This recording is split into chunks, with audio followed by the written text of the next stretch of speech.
He has some. Oh, okay, cool.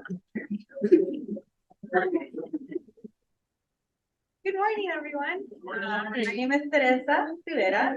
If you see me a little nervous, give me a minute. I've only been used to speaking in front of classrooms right now, so it's been a minute since I've been back into the community.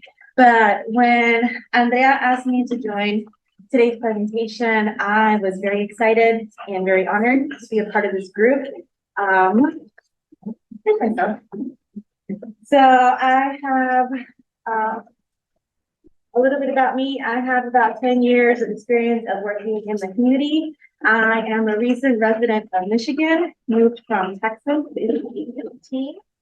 Since coming here, I got my master's in social work at Ferris State University, and I'm currently a doctoral student at MSU, double majoring in Latino studies and sociology. And so one of my research goals, which is why I'm here, is I continue to have a passion of working with community and community organizations, and I want to see how we can continue. There are many scholars, not just myself, but how we can continue. Oh, I don't talk loud enough. Apologies. One of the things I would like to do is to see how we can bridge our knowledge and our experiences between universities and the community. I think there's a lot we can teach each other and a lot we can learn from each other. And so that is another reason why I'm here. And we can go on to the next slide. So before I get started, one of the things I like to do is know a little bit about who I'm working with. You can say that's the social worker in me. And so what I've done for today's icebreaker is everyone should have 3 different color Post-its in front of you. And so, are they the same color? Hang on. So, 2 different colors. Yeah, okay, cool. So for your yellow Post-it, I want everybody to grab one and write down for me, why am I here today? So when you got the email or you got a phone call or you met with somebody to come and they shared with you this workshop, why did you say yes to stop by?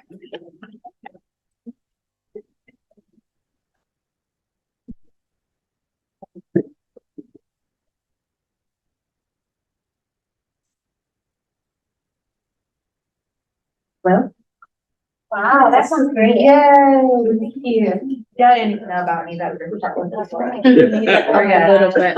Got that.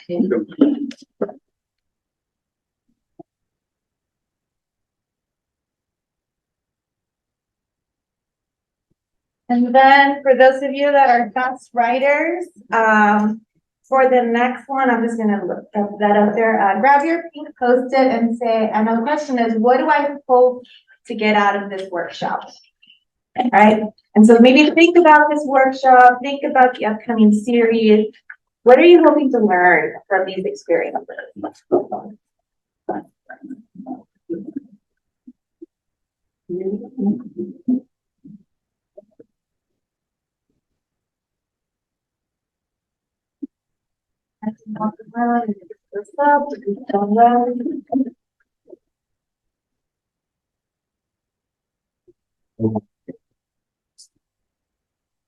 Video, let's ready.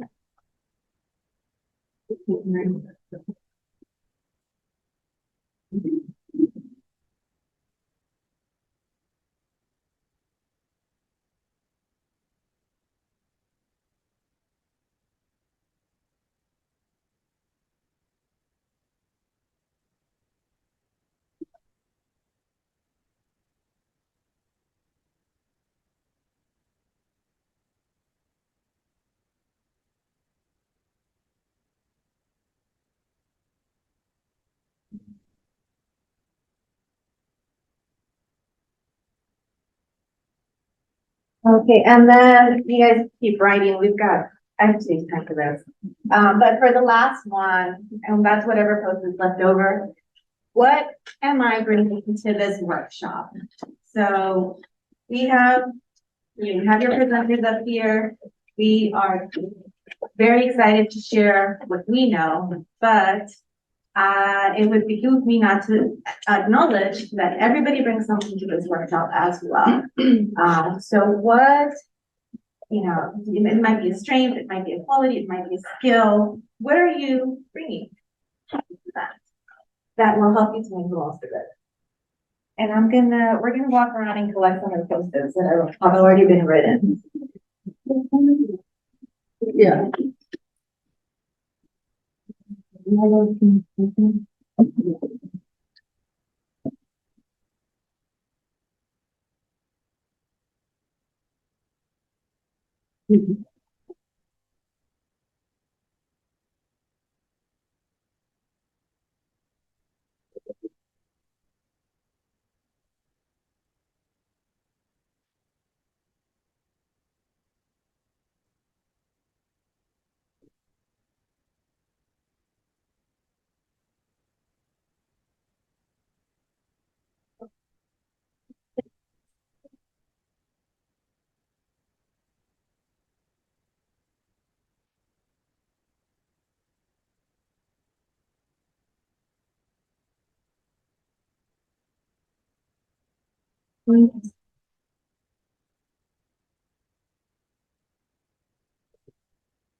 That's okay. How do you bring it?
All right, so I'm just gonna take a couple of minutes to read off of what everyone wrote.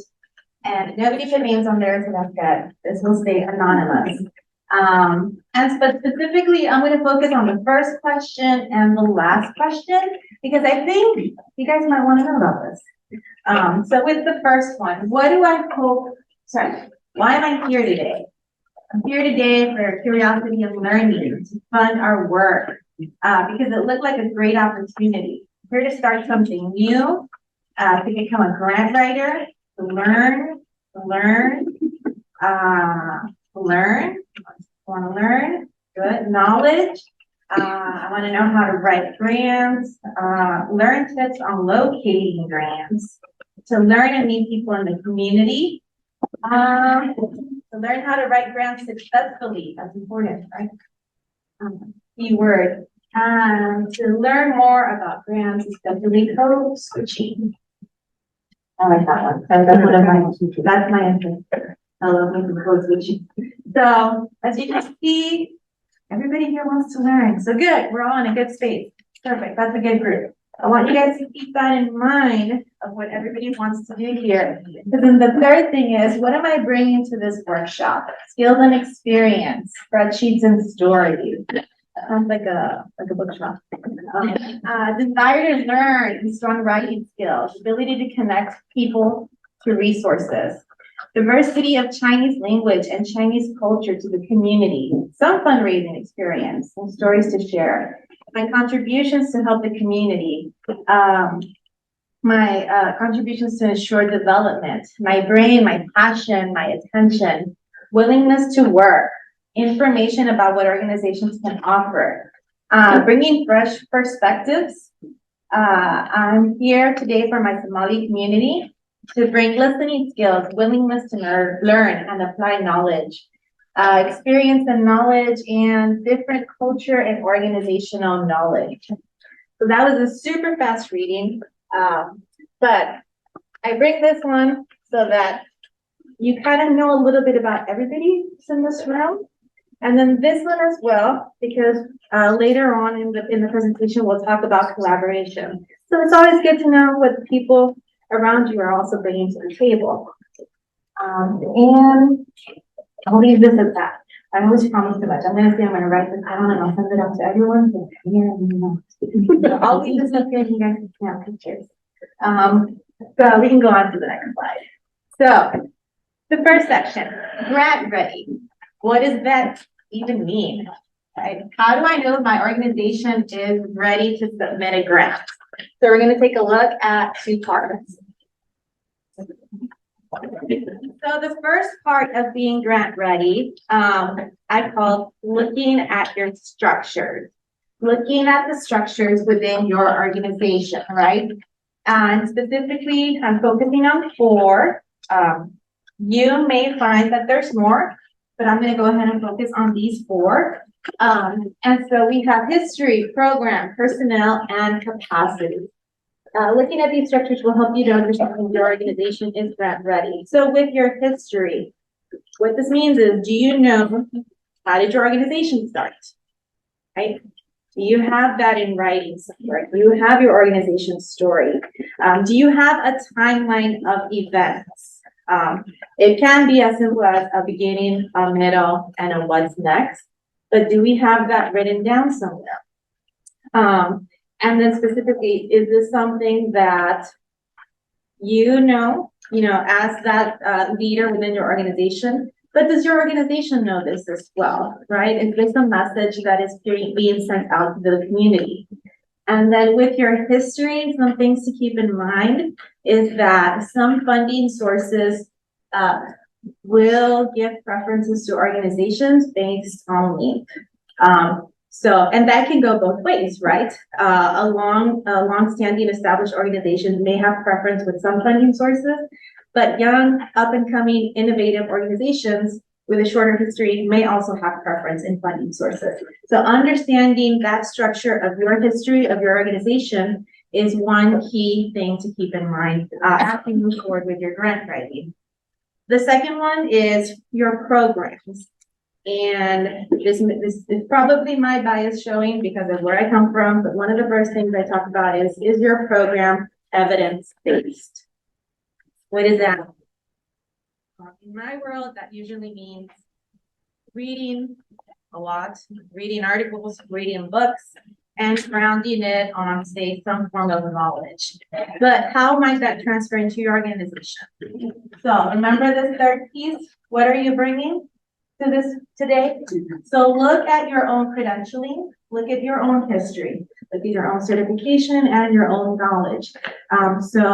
One of my knowledge bases, I'm also a social worker. So I would bring in some of the tools, the tricks, the foundational pieces to my work, like maybe like my therapeutic approaches, right? And I say, right? So I don't do this, but I could do this. If I did cognitive behavioral therapy, right? Then I would bring, my program is based on cognitive behavioral therapy. And that brings evidence into my program. The second one is, do we have measurable outcomes? You can probably hear it in my voice. I get excited a lot. I love what I do, and I'm happy to tell people how excited I am, which is great. The other side of me though is when I tell you I'm going to do something, I like to put it in writing. And your grant funders are going to want to see that as well. So I'm happy and I would love to share with you everything that I can do, and I would love to listen to you as well. But when you're talking about your programs, can you give your funders numbers over your outcomes, right? As an example, can you tell them I am serving 20 participants 3 days a week, and I have 4 outreach events every month. So putting specifics, numbers, dates, measurable goals to your programs will help to make you grant ready. And then the last one is, how are you evaluating your programs? How are you evaluating your current progress?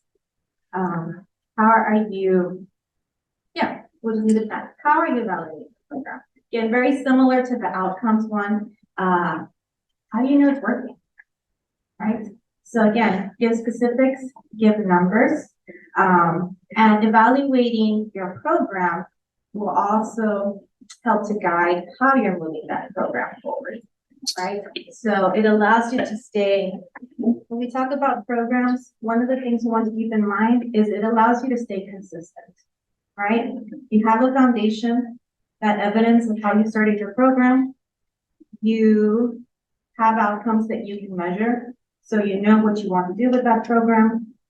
You evaluate it afterwards, so you know you said what you were going to do. And then you put those 3 things together and you're able to answer your question, what's next? And you present that in your grant.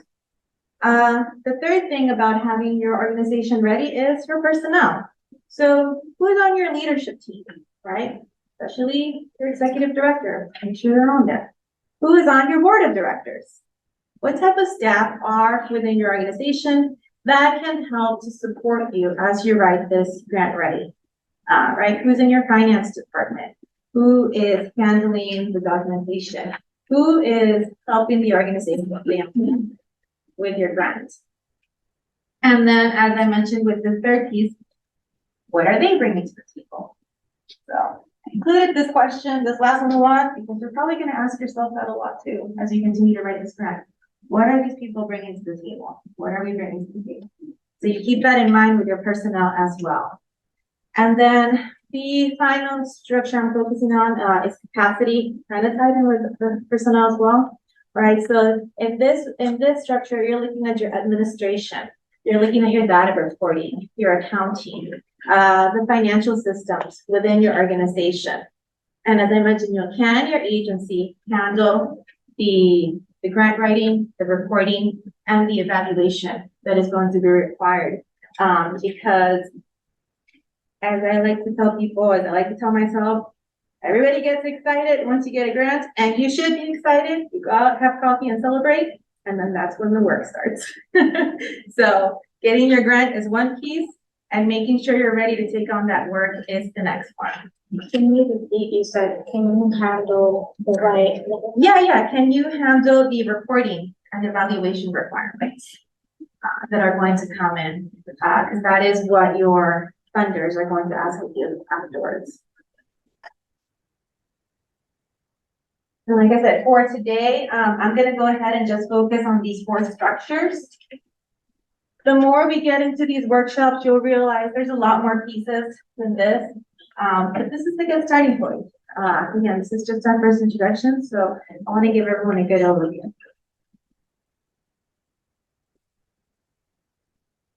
Oh, we can.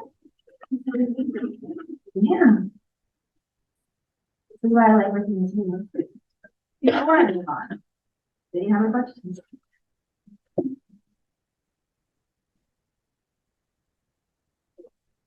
I don't want people to do this. You don't have to raise your hand, but if you have a question, just give me a signal. I'll stop.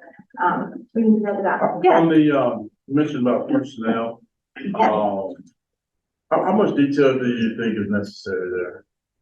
In your personnel? Yeah, when you're talking about the staff and people that's going to be supporting what you're doing. Obviously, you go all the way from just putting a title Mhm. And also, I have a little more detail as far as what their responsibilities Yeah. are, but, So this will vary from grant to grant, but overall, they usually just want an overview, like I'm trying to think, like an organizational map, where you list every individual.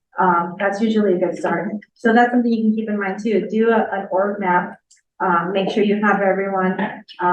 Not everyone has hierarchies, but if your organization is more hierarchical, that might help you to make sense. But laying it out is a good way to start. And then as far as details, it will just depend if those personnel are pertinent to the funding, right? So if you're focusing, trying to think of one of the other programs I've worked with, we were doing outreach to educators, right? But the educators were working with coaches, and so the coaches were very important staff to that particular country. So we went into detail on the roles and responsibilities of the coaches and how they were working to achieve outcomes with our teachers. So it'll just depend. But you should, in reading over the grant, you should get information on that. Usually though, it's keep it concise and short and to the point. Great question.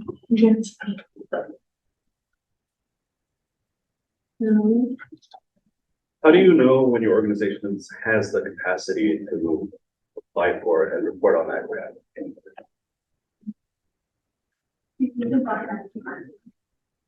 I kind of want to. How do you know? Really what it comes down to is when there is a willingness in the organization beyond one or two people to pitch in and help. If you have one person who is driving grants and no one else is willing, everybody else is kind of playing ostrich and sticking their head in the ground and saying, not me, not me, not me. A grants program isn't going to work. When everybody, or there's a solid group of people among leadership, among programs, among finance, or at least if you have contractors in finance who are willing to pitch in and help, then it's time to really start considering a grants program. Because a grants program takes time, it takes consistency, and it takes failure before success. So it's rare for an organization to go out and write 3 grants and even get one of them funded. Usually it takes 10 efforts before you get that one yes. And so you have to be ready for those no's. And you can even go out and say, these people have given us money in the past, and get those no's in the year and still continue on and be ready. So that's really for me when I find an organization that I work with is there just one person, or are there multiple people coming to the table willing to help? That's when it's really the start. That's when I find it's time to have that conversation. Thank you. Super charisma. There you go. You're doing great. Thank you. Thank you.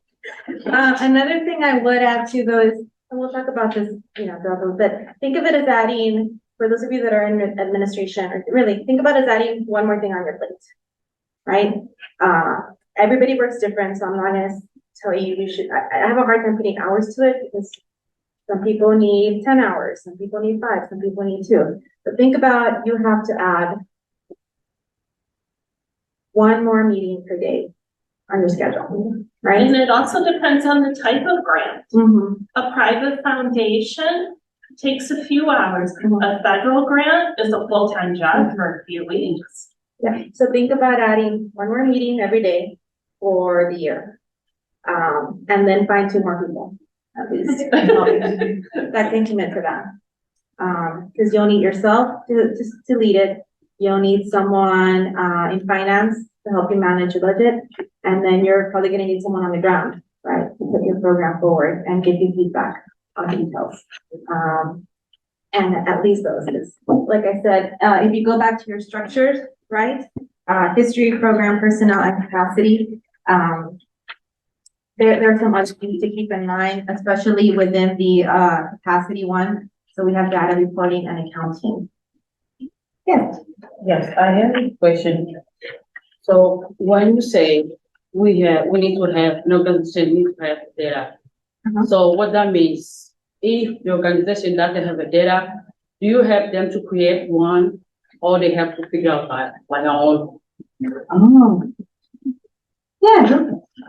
Academic version of it. No, I no. So a lot of organizations might not have data to start with. And so you do need something, like how many participants are you serving from the Somalian community right now? And then how many exist in West Michigan? So your potential reach, right? And so you're looking at like the small count you have now, and then the opportunity based on the census, right? So that is data. It starts really small, but I would start there. And then look at what your program design is. So if you're serving kids after school, how many kids do you serve? How often do they come? What do you teach them? Are they learning financial literacy? How do they prove that? And so a lot of those data indicators can come after program launch, but you can describe what you're going to collect in your proposal. Okay. Is that helpful? So you might have like an idea. Yeah. Yeah. Okay, great. Yep. When I think of data, the simplest way I can describe it is give me details. Mhm. Give me a lot of details, right? Yeah. So like you said, I know. if you have, but and think about this, a lot of you guys have those details already, they're all up here.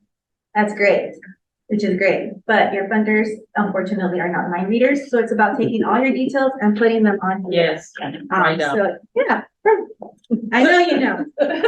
You answered your own question. Perfect. But yeah, so you have 10 clients.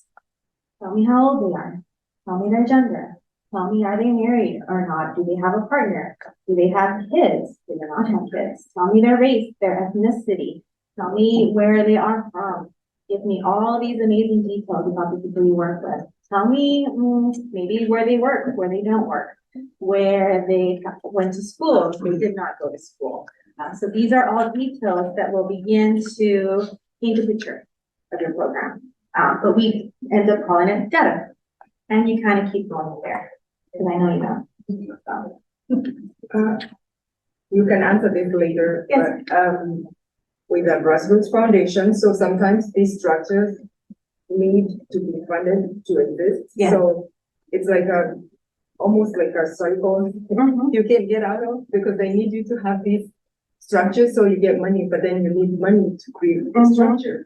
So like, how do you become more attractive to a grant when you are really trying to get that capacity money? So Yeah. sometimes you get stuck in that. Yeah. I know most of us who have not become super established funding wise, you keep doing the job and you don't have the structure just because the funding is not coming through. So maybe that's a topic.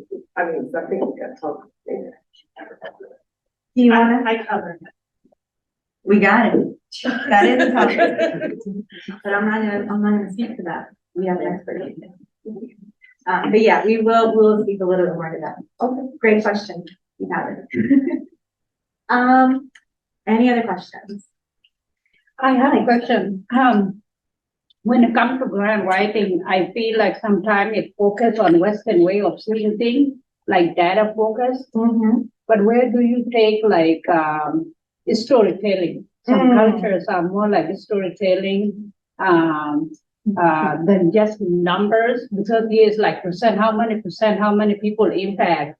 I have seen it over time with all the big branding of the world. It's like the numbers. Yeah. But some people, they might have a culture where you go to the village and you're serving people and the kids graduate and the children are benefiting from that, but you don't capture those three people that you hit with one thing. So I would just like to see more in the grant writing area that capture all the different cultures of collecting what is success.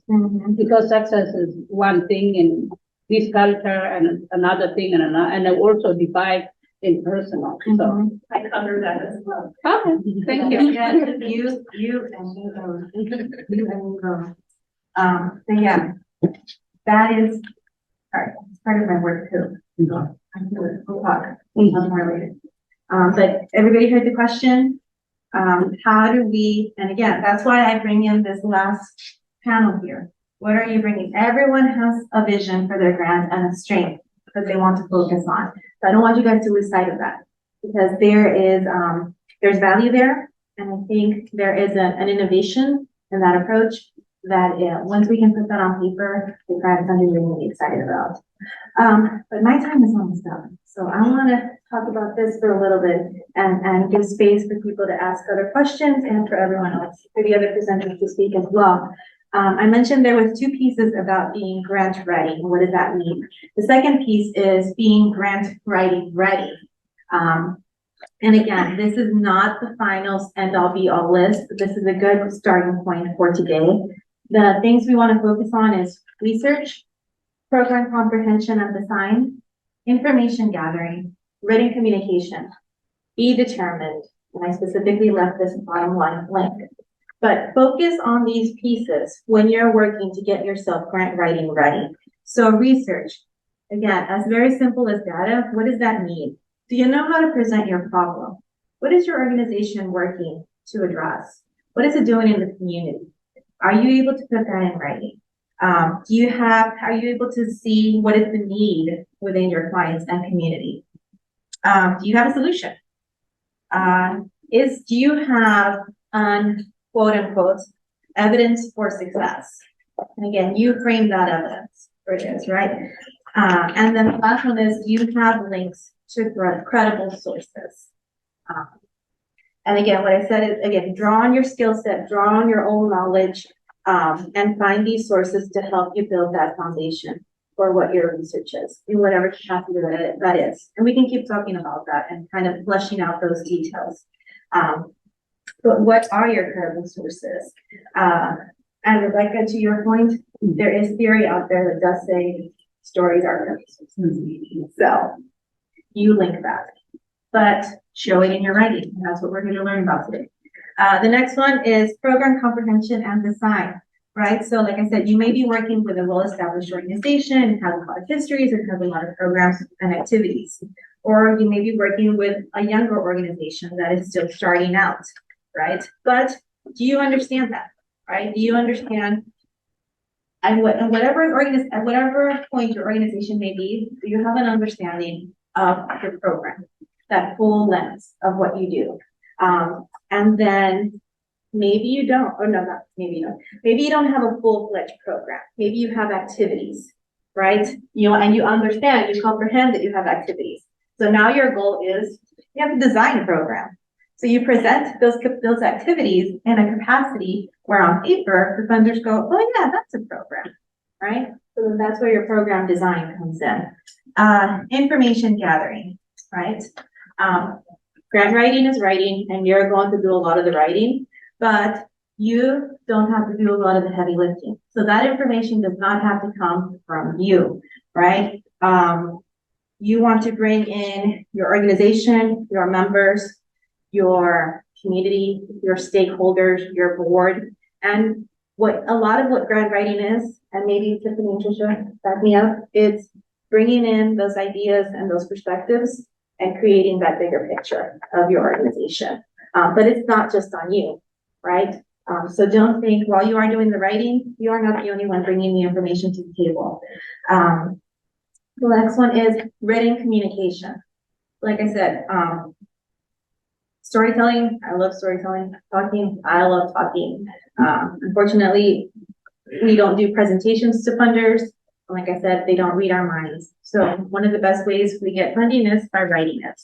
So one of the things you want to start working on is enhancing your written communication skills. Grant writing can be a very technical writing. Sometimes I hear people tell me it's almost like a dry writing. It can feel very hard to have your passion in there. You're like, really? So then if you're like that, sometimes I'm like that too. I'm like, this is too bland. Then your job is harder. You seem to want to have a lot of passion in your life, and that's great. So now you have to learn how to make technical writing passionate. But either way, it has to be in written communication. And then the last one, as it was mentioned, be determined in whatever capacity that is. Grant writing is hard. There's a lot of failure.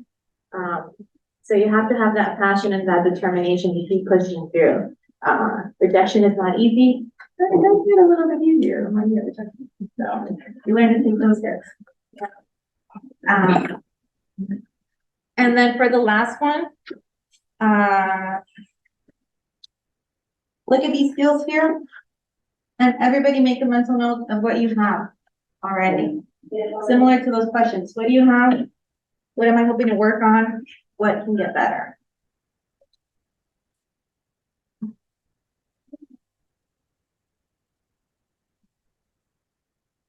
So then, what if I'm not ready? What do you need to get ready? And then, so two things to keep in mind with this. What if I'm not ready?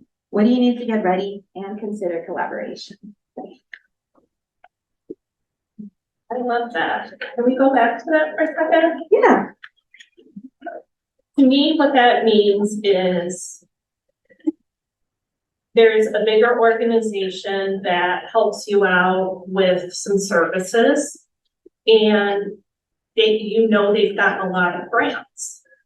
And maybe there's a grant that you're interested in doing. Would they be willing to help you apply for it?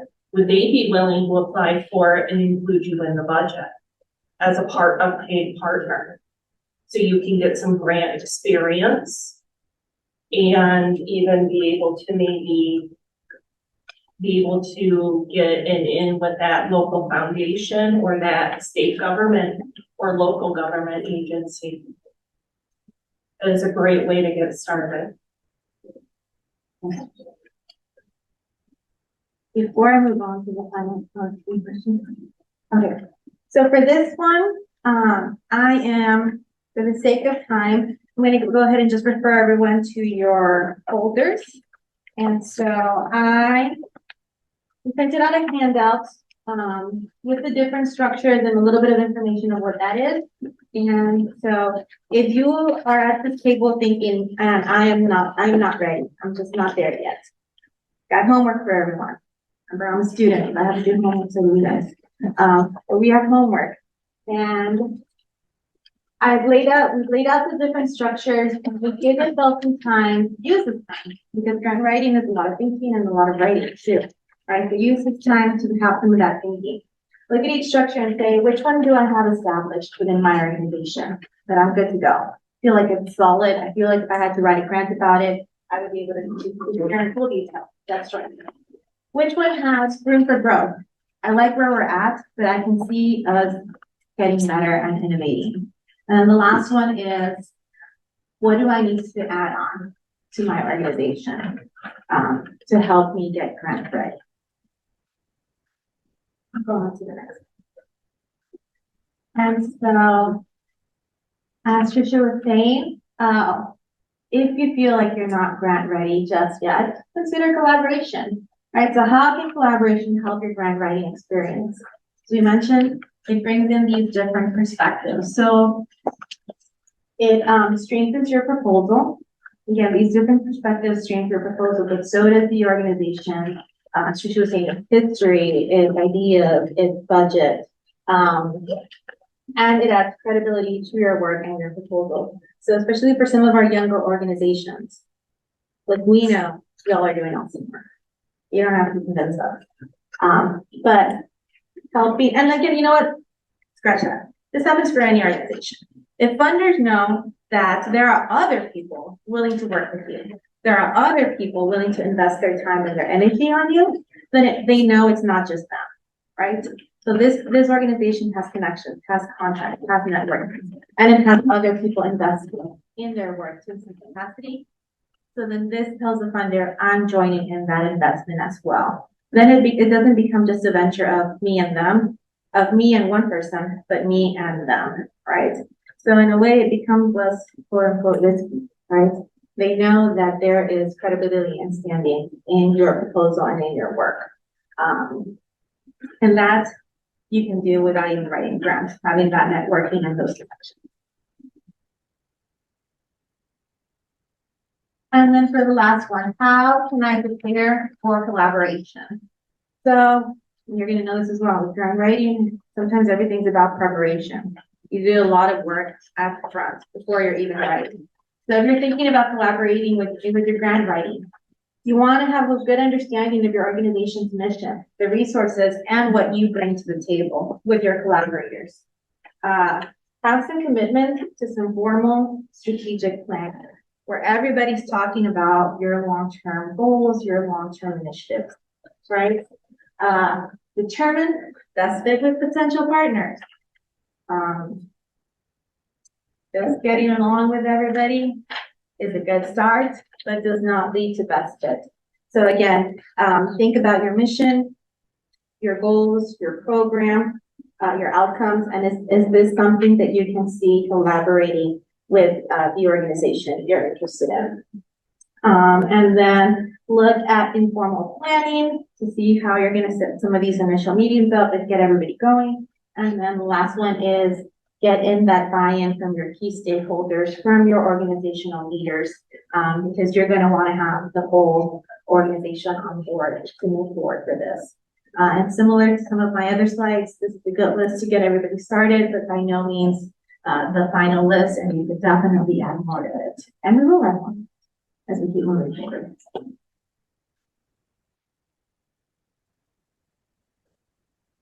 Forgot about these slides. All right, 3 slides on grant myths and facts. Finding a grant is easy. That's next. Finding a grant takes a couple of things, as you mentioned, time, energy, and remember.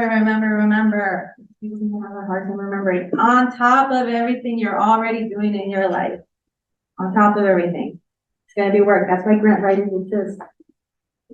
And they pay very well because it's work. So don't think, oh, I can do this when I'm laying in bed right before I go to sleep instead of scrolling on my phone. No, it's gonna take you time. And then the next one is don't change. See who you are, don't change. Period. Don't go looking just because you're looking for your grant. Find the grant that fits you. Don't change yourself to fit the grant. That's another reason why it's not easy. Because it's part of that grant search. Next one, getting a grant is impossible. That's awesome, man. So, as we mentioned, writing a grant is hard. It can be rejection. When you're not used to it, it's your first time doing something, it's even harder, but it's not impossible. And that's what we're here today, to learn how to write that grant. And the next one, anyone can write a grant. You just have to put words in the boxes.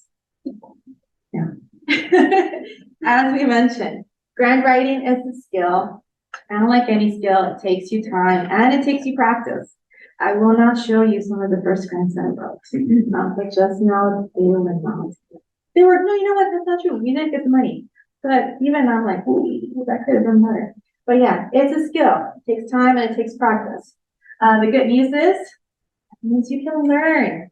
That means people aren't born grant writers. You can become a grant writer. Take a moment to pause. Let that sink in. Do a lot of talking.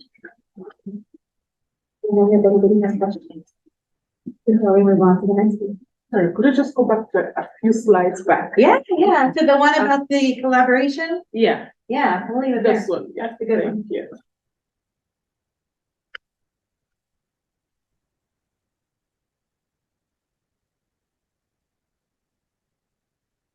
Share these slides afterwards as well. Feel free to take pictures and notes, but I will get them in a PDF and put them along with the recording. Okay.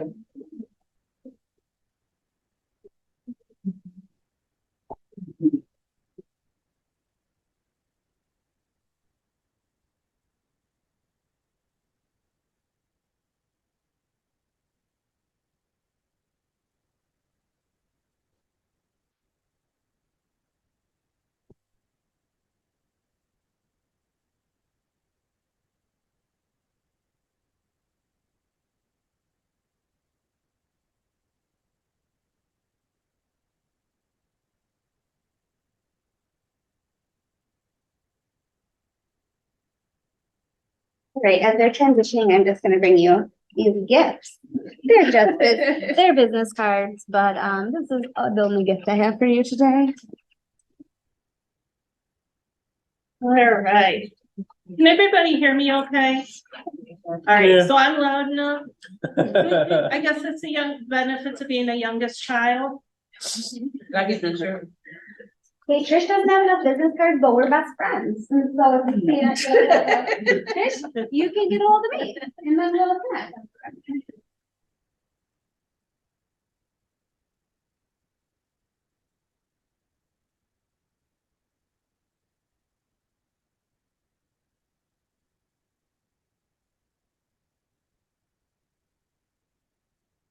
Go ahead for the slide if you want. Great. So my name is Tricia Smith Mulder and my pronouns are she, her. And just to kind of give you a little bit of information about me, thank you, Holland and Andrea, for inviting me here today. I've been a part of the funding work group of the Kent County Welcome Plan for about 6 months now, and I got the invitation to do this, and I was like, heck yeah, let's do this. I've been a Grand Rapids resident now, oh gosh, for a little over 25 years. Been in Michigan since I was 3, so for like 20 years now. Yeah, we'll go with that. You don't look convinced, Allison. No. No. More like 45 years. And so I own River City Grant Writing. I've been in business now for a little over 5 years. I work with smaller nonprofits like Tiffany does. I help them write grants. That's what I do for a living. So one of the first things I do when I start working with an organization, and I only work with nonprofits. I specialize in working with nonprofits that help vulnerable populations. And because that's where my passions lie, I only work with organizations that I'm passionate about what they do, because that has to come through in the writing. That's why, as participants in the organizations that you work for, that is why I'm happy you're here to learn, because you're the best people to write for your organization. And so we could go to the next slide. I want to talk about why writing a grant template is important. And this is the first thing that I do when I'm working with a new client. And this is why. Number one, Teresa just went through and she kind of listed all of the things that help you determine if you're grant ready. The next step is writing it all down, right? And when you start going out and looking for grants and applying for grants, you're going to quickly find that about 80% of the questions you're going to see over and over and over again. They may be asked slightly different, but they're going to be asked, I mean, pretty much the same thing. Every once in a while, you're going to get a weird one because that's just what happens.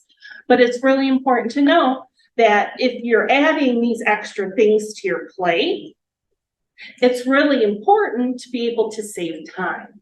And so why not have a well thought out statement and a well thought out answer to those questions you know you're probably going to run into over and over again, and be able to save time while you're doing it. What it also allows is for you to share the responsibility of grant writing within your organization. Because if you have standard verbiage that you use to convey your message to outside people, you can trust that to maybe if you get an intern or someone who can share that responsibility. And that's why working off a template is important. Okay? Now, did everybody get this handout? Okay, cool. We're just going to, and that's what we're going to do. We're going to spend some time going through that template. I'm not going to expect you guys to write it today. Don't worry. We're not going to be here for hours and hours trudging away. But I just want to go through how I do it. If you end up doing it differently, great. You have your own, you're your own person, you're your own people. But there were some questions that were asked in the first section that I said I would get to. And that's kind of where I will address them when we're going through the section. When it talks about the boringness versus the storytelling, we're going to talk about that when I talk about the needs statement. And you had a question. Can you remind me what that was? Oh, no. I know, it was. I should have wrote it down. Cycle of Yeah. capacity, so if I don't have the capacity for, of personnel, because I don't have the funding to staff that personnel. And that's That where we cycle. get into, that we're going to talk about that in the sustainability plan, which is towards the end. Okay? Okay. So please, if I don't answer your questions, when we talk about those sections, will you please ask again? Thank you. All right, please hold me accountable. All right, so, Does anybody else need one of these? Okay, two over there. Okay. all right, we can go ahead and go to the first part. This is the easy part. And this is the first part I always do with clients. This is the easy part. This makes you feel like you got something done. You're like, woohoo, I can take a break, watch a couple TikToks. And you're like, come on, I know all this information. I have it memorized. But does everybody in your organization have it memorized? Probably not. And the easiest way to do it is just copy and paste, put it in, because a lot of funders now have gone to like online portals. And if you have a Word document up, you can just copy and paste, saves time, saves effort. Why the heck not?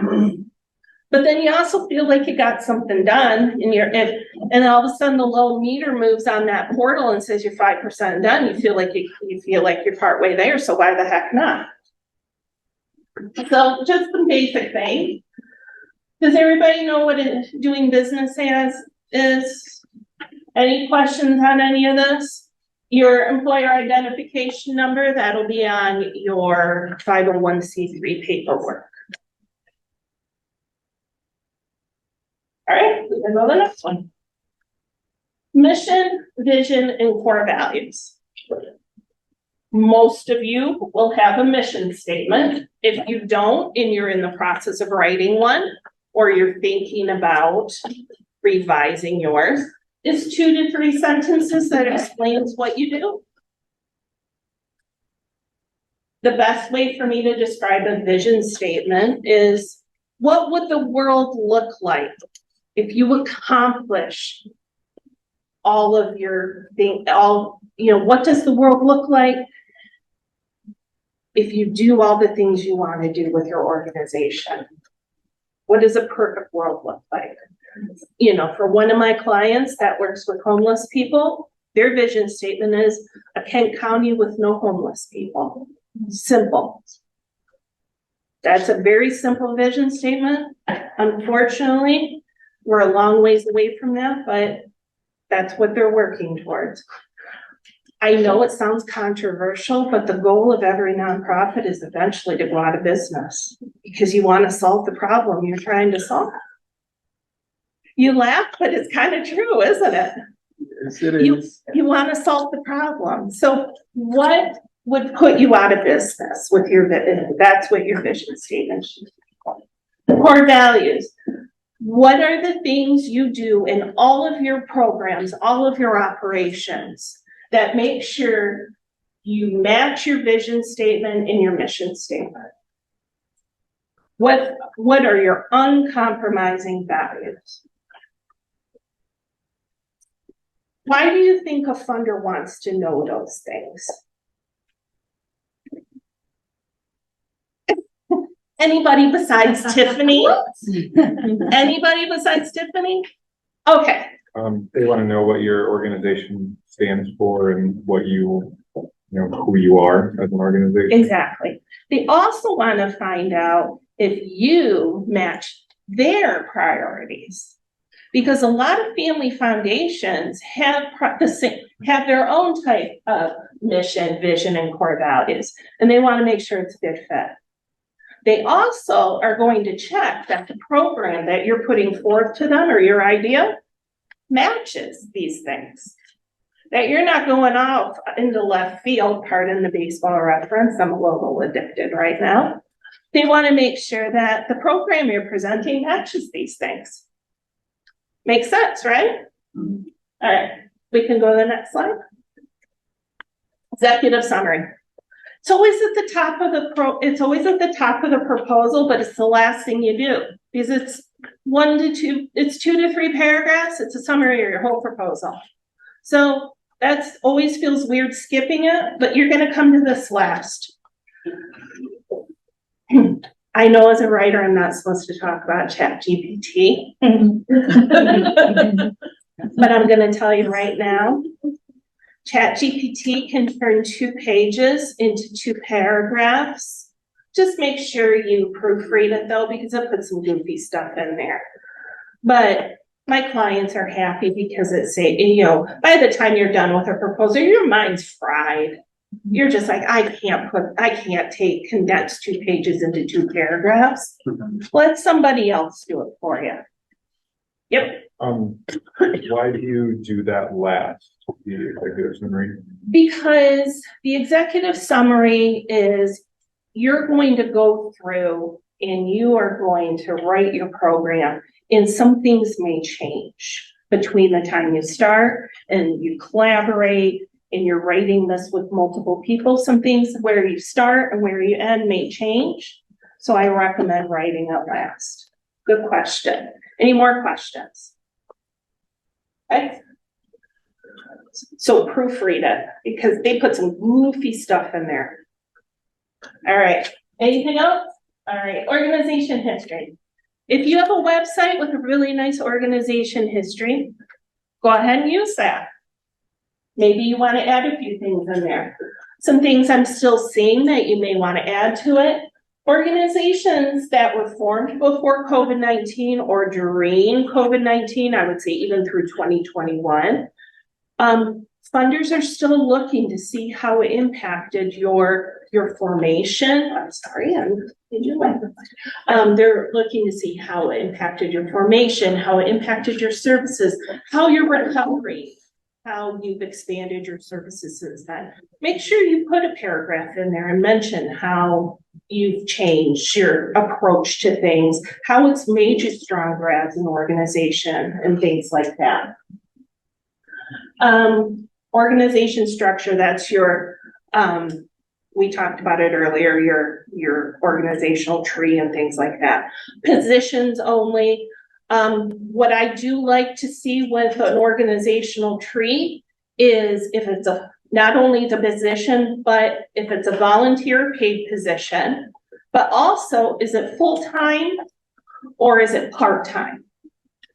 And you could put like 1.0 FTE, which stands for full-time employee, or something like 0.5 FTE, which would be half-time or something like that. That's always helpful for a funder. They're wanting more and more detail this time. Okay, programming overview. Now, most grants that you're going to write are going to be about a specific program. Most funders these days don't do general operating grants. They just don't like to do them, and I don't know why. Because they want visible, hard outcomes, like Teresa talked about. They want data-driven stuff. We'll talk about why in a little bit, what my theory is on that. But so the programming overview, that's everything you do as an organization. Once you've talked about your history and COVID and all of that, you're going to just talk about broadly about all the things you do, all the wonderful things you do as an organization. Again, probably a good section that you have on your website if you have one. And don't forget, you don't need to write all this down. You're going to get the slides later. Any questions on this? So, if a nonprofit organization is like working on developing a program, then they know what they want to do. How? Is there like a resource that they can use to like help develop those programs, or? Yeah. Can you repeat that question? She wants to know if a nonprofit who's looking at developing a new program but doesn't Or know like has an existing one but needs a lot of work, for example? needs some development assistance. Oh, there is Michigan Nonprofit Association, the United Way. Maybe, yeah. The United Way. I've heard of it's Michigan United Way. Grants, community foundations, nonprofit, technical assistance grant, I'll write that up here. Okay. Yes. Thank you. Grand Rapids Community Foundation is fine. So she's talking about, She means like help developing programs.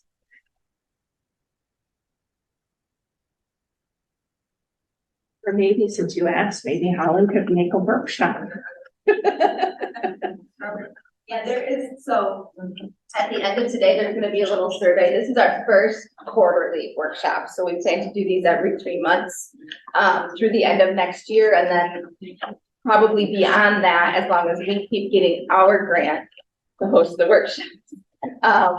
And so this, I have a survey at the end that's like, what do you want to see at the next workshop, so that I can get feedback from you all, being our very first one, because I want to hear how this was for you, if it was advantageous, and then what you'd like to see at following workshops, so that we can ensure that we're tackling those topics as we go forward in the year. would you say besides United Way? I think it makes Oh, sense. okay, yeah.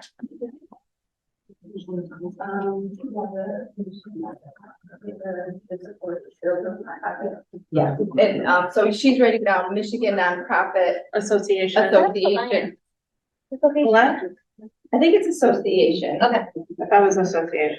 They do have, and I know that we about like some like technical assistance for like nonprofits when you're like building, when you're just getting started. So I'll share that as a follow up to this as well. Okay. All right. And so we'll go ahead and go to the next one. Yep. Go ahead.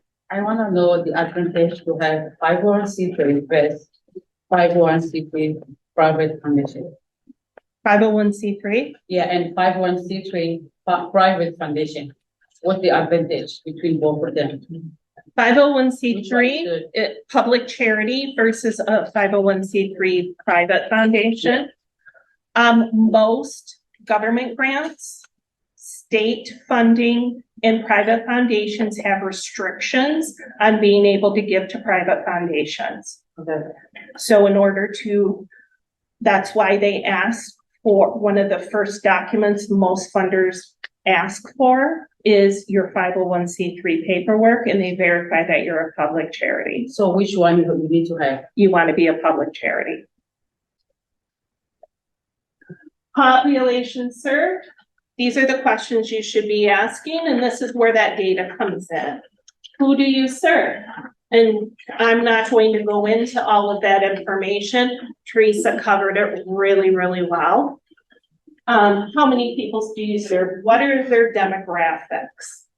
Where do they live? The more detailed the data, there's that word again, data, the better. If you don't collect that information now, today is the day to start collecting it.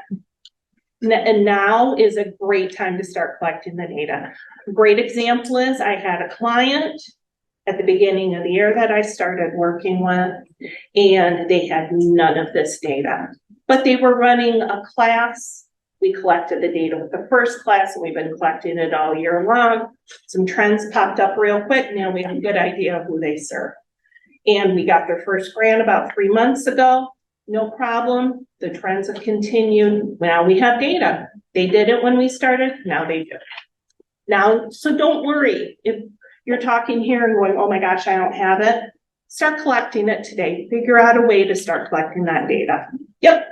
I don't know if we're the only ones who run into this, but how do you go about collecting data when people are skeptical about sharing their information? You know, like if you make someone fill out a form, they're like, what are you gonna do with this form? But they're willing to participate in your program and everything, but they just don't want to do the formal fill out this form or give me this information about yourself. That kind of thing. That can be hard. Well, sometimes that data comes a little later after the relationship's been built. It can come after the second or the third meeting with them if you're doing one-on-one type stuff. Another way to do it is making sure that you're not collecting what is called personally identifiable information, their birth date or their name or their address on that form. If you're collecting data for grant purposes, you can do things like age ranges, 18 to 24 or 18 to 30.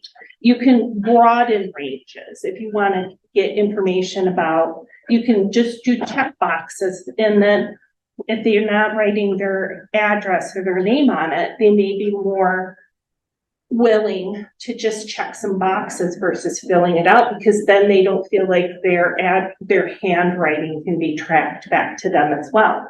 Because I can understand, depending on especially immigrant refugees, how that can be something that is very, very scary for them.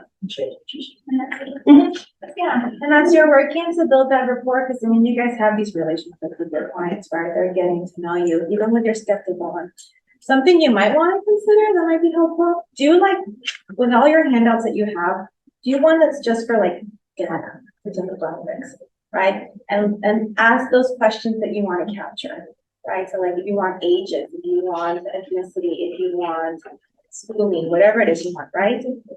Zip codes, whatever it is you want, put it on one sheet, leave it, no names, right? Maybe at the very top, say this is anonymous, this is confidential, and if you do what I do, this will really, really help me. Can you fill it out, right? Bring some humanity into, I love that, bring some humanity into your data and say, this is what we're using it for, right? Let people know, because it is scary. So let people know what you're doing with your information. I've done a lot of focus groups, and I have found that if you're dealing with like ages, instead of people rate their specific age, if you do ranges on things whenever possible, that helps. And check boxes are miracle workers. These people hate writing things, but they'll check a box all day long. Yeah, we had at the organization where I work at, we did have kind of a similar issue. We worked with a large immigrant community, and like giving up that information is scary to a lot of people. What we were able to do is just make it as simple as possible. We determined kind of the things that are most likely to come up on grants, so age, ethnicity, and income, and then put it on ranges, and people were more likely to fill that out than like a full paper with just a bunch of different questions. Yeah, thank you. Yeah, thank you for typing it. All right, go ahead. Diversity, equity, inclusion. This is important to cover not only as an organization for how you hire and treat your employees, excuse me, and your volunteers, but it's also important to have some type of a diversity, equity, and inclusion policy for how you operate your programs. I'm finding more and more funders want to know about both how you hire and treat your employees, volunteers, and a separate one for your programming. And examples on how you walk the walk are always a good thing as well, besides just putting the policies. Needs statement, and this is where we're going to talk about that a little bit. All right, so grants should be a part of your funding pie. Okay, so let's envision a pie. Pies have slices. Grants are a slice of that pie. All right, hopefully you also have things like donations and fundraisers that are also slices of that pie besides just grants. That's how you get to sustainability as well. When we're working with funders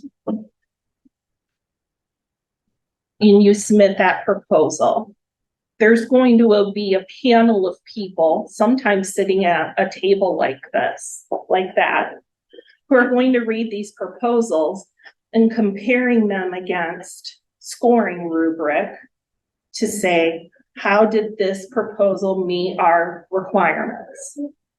And so they want to know the technical aspect. Is this proposal a good risk for us giving them money? It's about risk and reward. If we reward them with a grant, are they a low risk at defaulting on the money?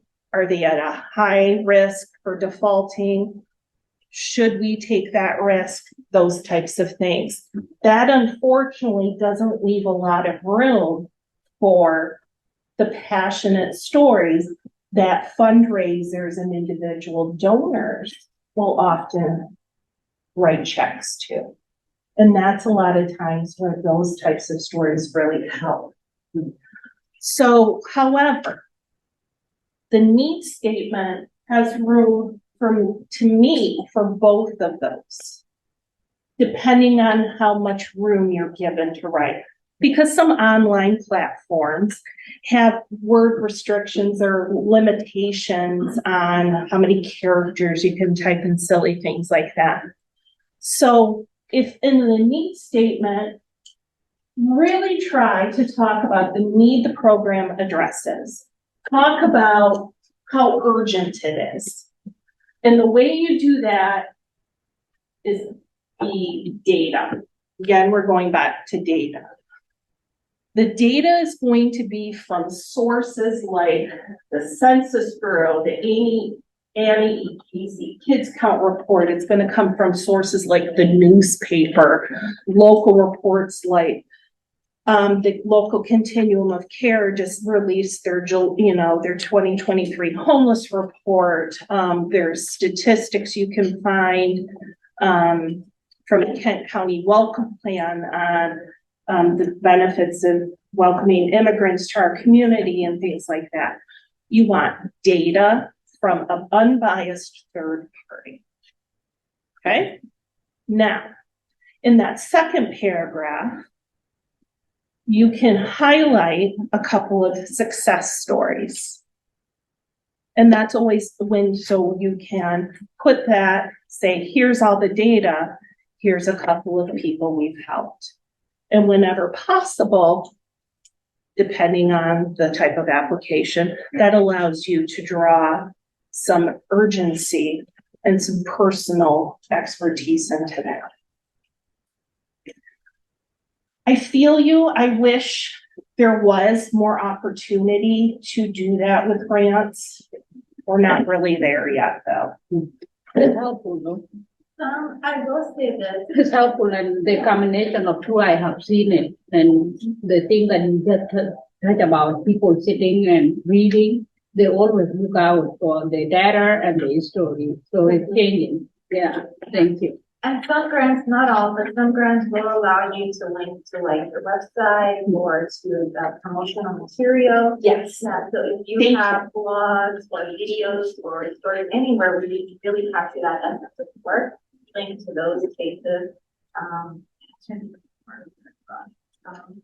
another thing too is, remember we talked about that best fit, so finding funders that also match your vision and vice versa. So funders that are, and you'll see this as you start looking for grants, you will find funders that have similar passions to your organization and your work. And even though it's small, they will get the message. They will see where you're coming from. Because you have similar values. Yeah. So it may be a little dry, but you know, and you'll see this later. Once you email them, once you connect with them in a meeting, they'll see you right up. You have another question here? Yes, when you write down your success story, do you have to name those people or? No, you can change their names. You have to change. In fact, you should change their names. Absolutely. Often I will say, you know, Anna B. or Joe S. for a client, or I will completely make up a name, or client A, or something like that. Okay. There's also what's called composite storytelling, so you take multiple stories. Yep. So it's a good way to showcase your work in the needs statement, because what it does is it drives down their problem being urgent and that you're actually doing the work, you're walking the walk. Yep. So, the third and second bullet point, I almost feel like that's a tricky question, because what do they want to hear? If I say yes, okay, so let's say they ask, how will this program be affected if you don't get this money? Obviously, if I don't get the money, I can probably find some other way to make the program run if it's an urgent program, right? But do they want to hear that I can find a different way, or do they want to hear that nothing will work if we don't get this money, we need it back? What I usually find in middle ground is we will likely be able to find the funding, however, it will likely be delayed 6 to 9 months. And X number of people will not be able to receive services in that time frame. The way I I also see like that to guilt the question, heck out of them. If they're not gonna give you the money, you're gonna impact this many people and you're gonna know about it, ma'am, or sir. the way I also see that question is like, show them they matter. Like they want to feel like if they give you this money, it's really gonna matter. Yep, I also like to tie it back into whatever their vision or their missions are, right? So like their mission is, we want to welcome every Latino immigrant that comes into Michigan. And I go, well, this is really going to impact our ability to welcome every Latino immigrant that comes into Michigan.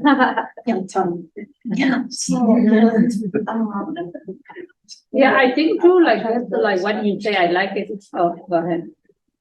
Go ahead. No, I'll hold my question. Okay. Yeah, when you say guild them, I meant to check. I know, I like it. Guild them what too, but with the fact back up, like let's say, welcome, like these immigrant refugees and that are coming to West Michigan, you will impact the job market by funding them because they'll be able, and there is a statistic there that 18 point something billion just came to West Michigan by, immigrant and refugees. So this is not just guilt, this is a fact that these people drive the workforce for factories. Yeah, Yeah. and it contributes to So the- it's like doing that, but putting the fact. Exactly. Yeah. Remind them that you're doing good. Remind them how many people that if you have to find the money somewhere else can't be helped, that their money is important, but you'll do without. You're not completely, you're not gonna You're not gonna completely be go out of affected. business if Yeah. they don't show up. Because you don't wanna say that, because that's, that puts you in a bad light, but you wanna show them that they're important. Any other questions? Yes. When you receive the grant, there is a time frame for you to use that grant. Mhm. Yeah, yep. So a lot of funders will say like, what's the start and the end date of this project? And so you'll say it starts in January, it ends in August, or they'll say, we only fund for 2023. And so you'll know that you have to use all of your grants before the end of the year.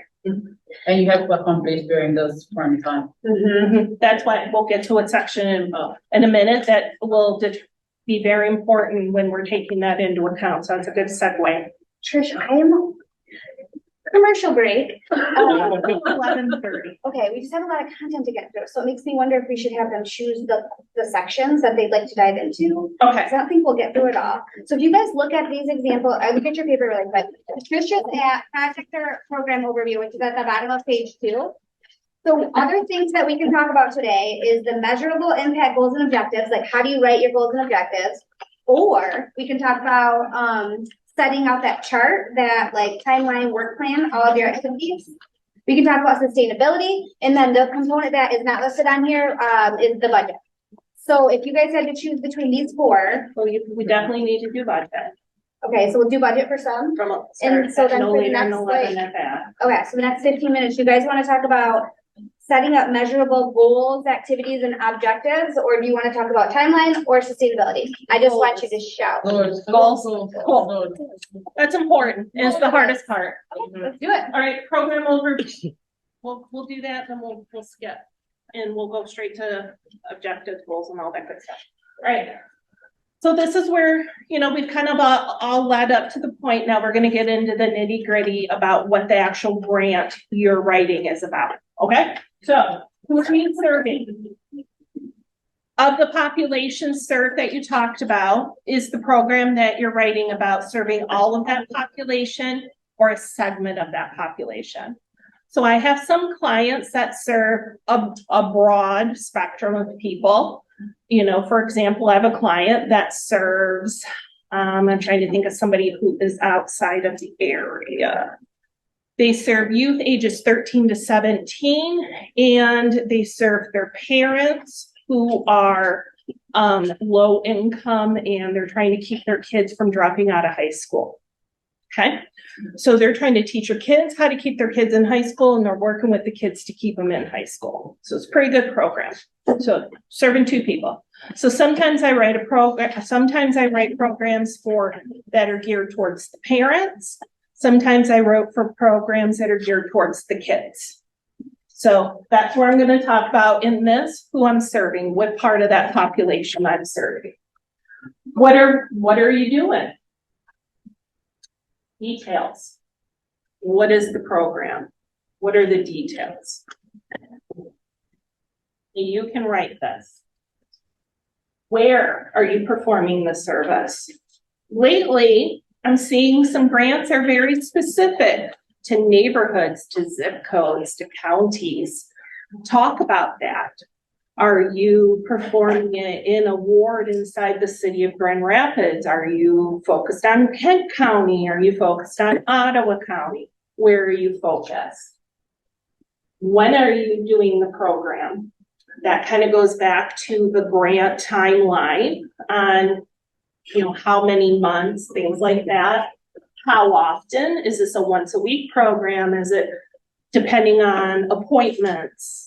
To kind of describe that. How often and for how long? Will the program continue after the grant period? Is this something that's only going to be temporary, or will it continue? Okay, go ahead. Measurable objectives, goals, and activities. So, SMARTY. Strategic, measurable, ambitious, but realistic.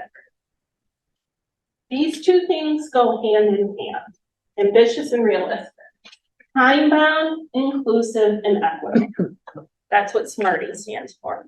That's what your measurable objective should be. So, let's say. For an example too, do you guys have, our email addresses written down? Yeah, okay, I'm gonna erase this. And you have your funders opportunities, or take a picture. Okay, so. Tell me if this is an example, based on what I just told you, of a SMARTY goal. I'm going to give Haitian immigrants rides to doctor's appointments. No. Why not? It's not measurable, Wait, we don't have time, we don't cover a lot of stuff. Exactly, thank you. I am going to increase the number of Haitian immigrants I give rides to by 15% over the next 12 months. Is that a SMARTY goal? Or SMARTY objective? Okay. So I've already talked about in my population served, or I've already talked about in my program overview how many Haitian immigrants that I'm giving rights to doctor's appointments to every year. So in my outcome, I'm going to talk about with this grant, I'm going to increase that number by 15%. So that's my outcome. So that's my first, with this grant, I'm going to increase that. So now my goal will be to do things like, Tiffany. Oh, well, you're gonna advertise your services to, who are you driving around? I'm going to drive around Haitian immigrant. Oh, yeah, you're gonna create flyers and disseminate them in the Haitian community through, school, religious workplaces, religion and workplaces.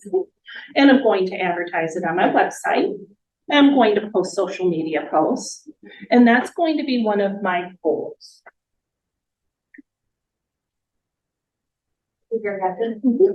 Increase by 15%.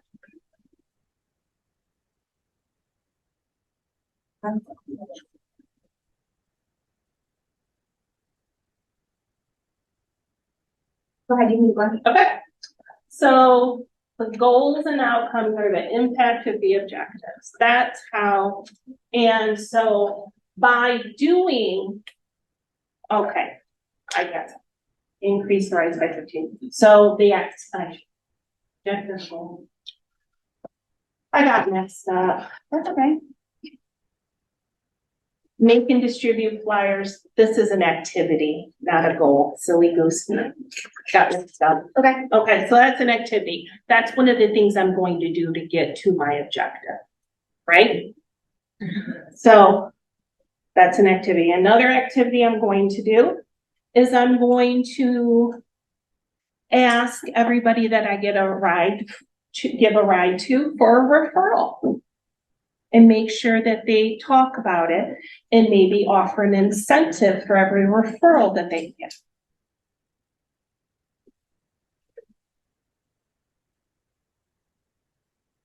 Yeah. Okay. So those are two activities I'm going to do to try to get to that objective. Now, my outcome that I want to get to, my goal or outcome, what would be the benefit of increasing, getting Haitian refugees to the doctor more often? Pregnancy, natal care increases, so healthier babies. Healthier babies. So we also have, they say that they have an overall increased sense of well-being. Their overall health increases and improves. They feel more connected to the community and in control of their life. Yeah. Sure. Okay.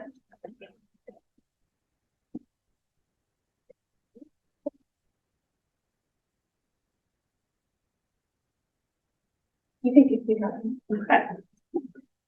So this, and like I said, I'm winging it here.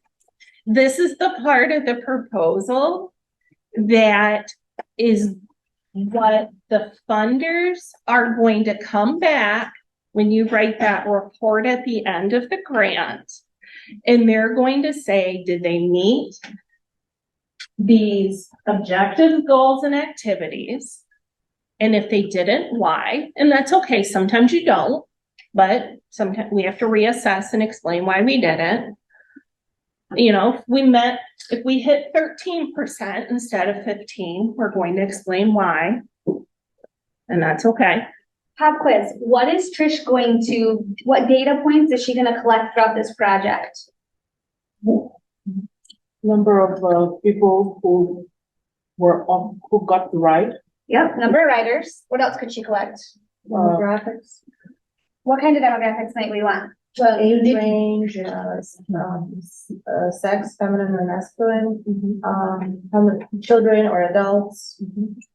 Age ranges. Yep. Number of flyers she's given out, potentially. Number of referrals she's received. How much money she spent in incentives. But I really like how you guys talked about the age range, because if one of our ultimate outcomes is healthier babies, then we need to know how many pregnant women or even just women and children that we're transporting. We don't have to ask people if they're pregnant. That might get a little bit the trust factor.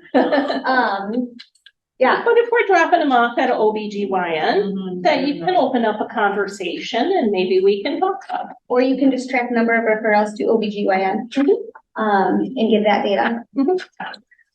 So the biggest thing about this is, and this is often where kind of that group within your organization will come into play. And this is where the lone wolf grant writer mentality will not work well, is you need to be able to, as a group, come together and say, what is achievable?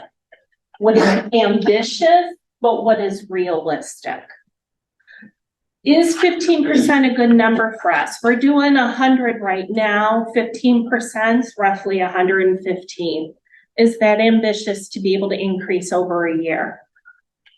If somebody's coming to the table saying 250, let's more than double it. No, that's not probably the smartest thing to say to a funder, just to try to look good. Let's be ambitious. Let's maybe say, okay, 115 is not that great. Let's maybe try to bump it to 135. Let's take a look at how many immigrants are coming in. Let's take a look at how many people already are using us, that type of thing. So let's really take a look and find something that's good, that's ambitious, that's realistic. Talk amongst yourselves. You want to challenge yourselves, but you need to be able to try. You need to do something that's, say it again, realistic. Okay. Yeah. Another thing you might want to do is, and everybody, I'm not familiar with everybody's work, and you may or may not find it, but look around either the state or look around the country for other organizations doing similar work and see what their numbers are. They may not have full detail of how many, but maybe they have like a program report where you can see like annually how many people they serve. Or another thing you can do if your work has like government agencies that are doing something similar, right? So again, I go back to maybe like some with education. You can tell how many people graduate, right, in a year in Michigan. And you want to say, I want to increase my number of high school graduates. And you go, I want to increase it by 50%, 80%. But statewide, graduations are only increasing by 10%. You can be like, oh, that is a really ambitious goal. Like, it's just not going to happen, right? So use that to guide your work as well. Say, I'm going to do 15%. And then you go, which is way better than what's happening around us already, right? So there you have credibility because you're showing what is being done already, and you're showing how you're going to do it a little bit better. But you're not shooting yourself by aiming too high. Yep. And then the last thing we're going to talk about on the next slide, and that's the evaluation method. Because not only do you say what your objectives, your activities, your goals and outcomes are going to be, but you're also going to talk about how you're going to evaluate each of those to a funder. And there's all kinds of ways. We talked about surveys. We've talked about data collection. There's also different things you can do. Focus groups among your clients. You can do online surveys. You can do run if you have an internal database that tracks your clients. You can set up to be able to run reports out of those internal databases and things like that. So make sure you can explain how you're going to evaluate the success, because the data you're going to say you're going to collect in the first part, you're going to have to be able to explain how you're going to evaluate that data in the second part.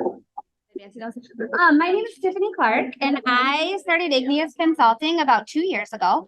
I, before then, wrote for a major global nonprofit and brought in about $35 million. So I thought to myself, it's so easy for this organization to get money. I want to help the grassroots organizations. And so Igneous Consulting was born, and we've had a lot of really great success. In fact, last week, if you follow me on social media, on Instagram, you'll see these posts. It's just Igneous Consulting and you'll find it. But last week I brought in 1.965 million for small nonprofits in Grand Rapids. And so that's pretty cool. And so we do everything from, for those of you, sorry that we ran out of business cards, that you flip over on the back, we do everything from donor engagement to website verification to writing and budgets and all that jazz. But I am here today to teach you about budgets. So I'm going to try to make this as painless as possible. As you can see, I talk really quickly.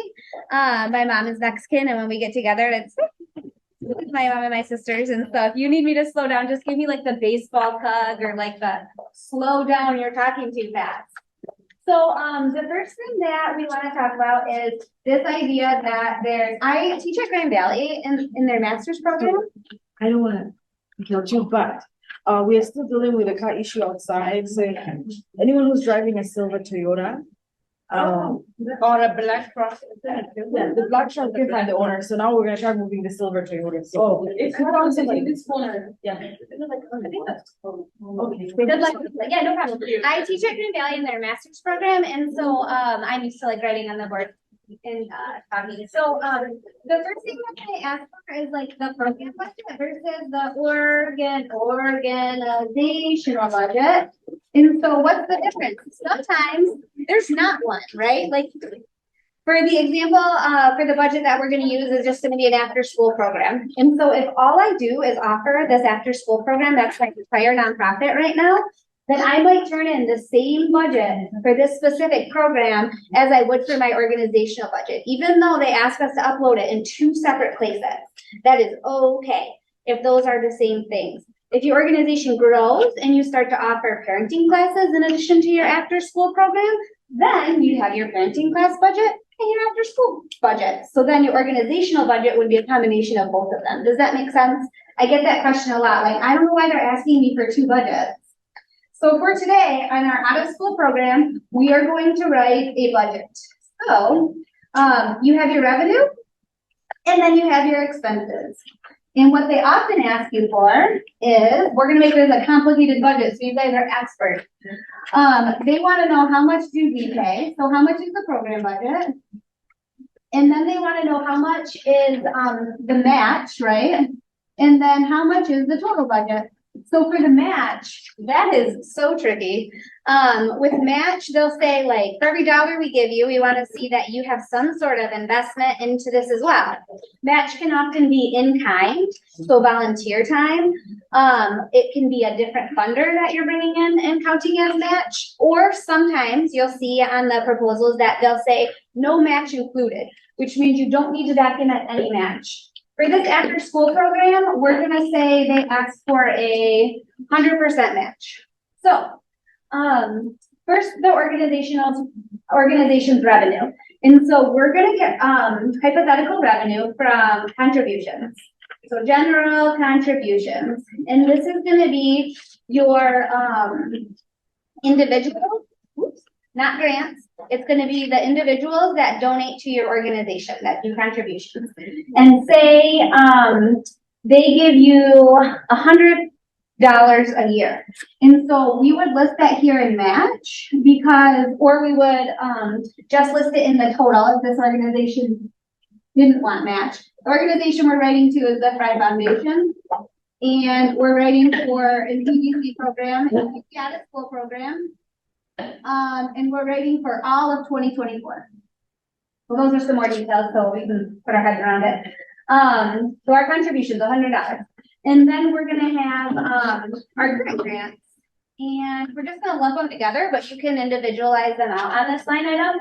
And we're gonna say that our current grants total, $900.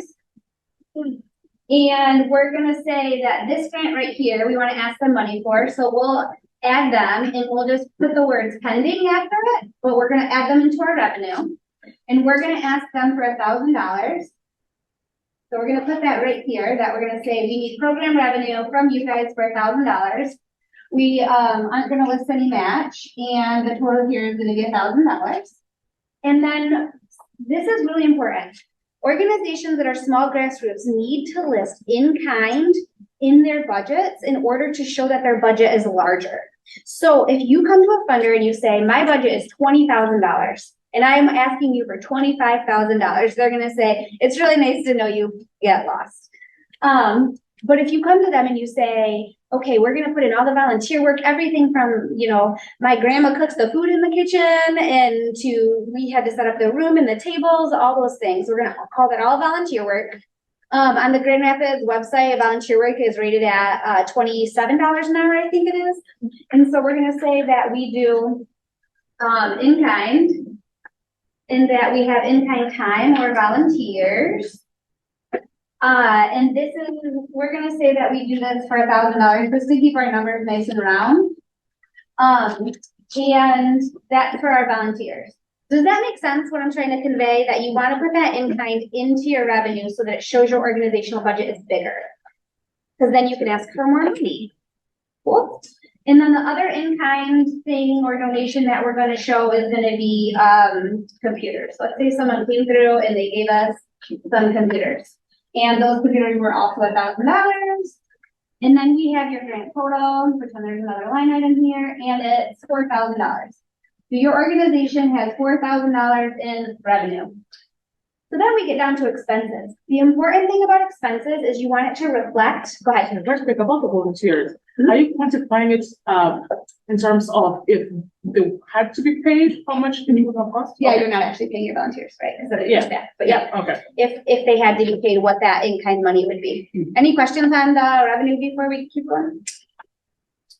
And then you're gonna wanna look at your expenses. So your expenses need to reflect the program narrative that you just wrote.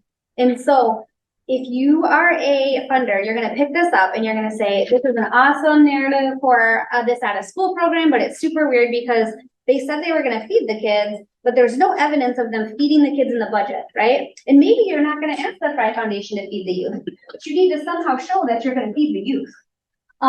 Especially if there's a space for that in the budget, so that the narrative matches the grant. Make sense? And so when you get down to your expenses, there's like 5 major categories that you'll see on your budget.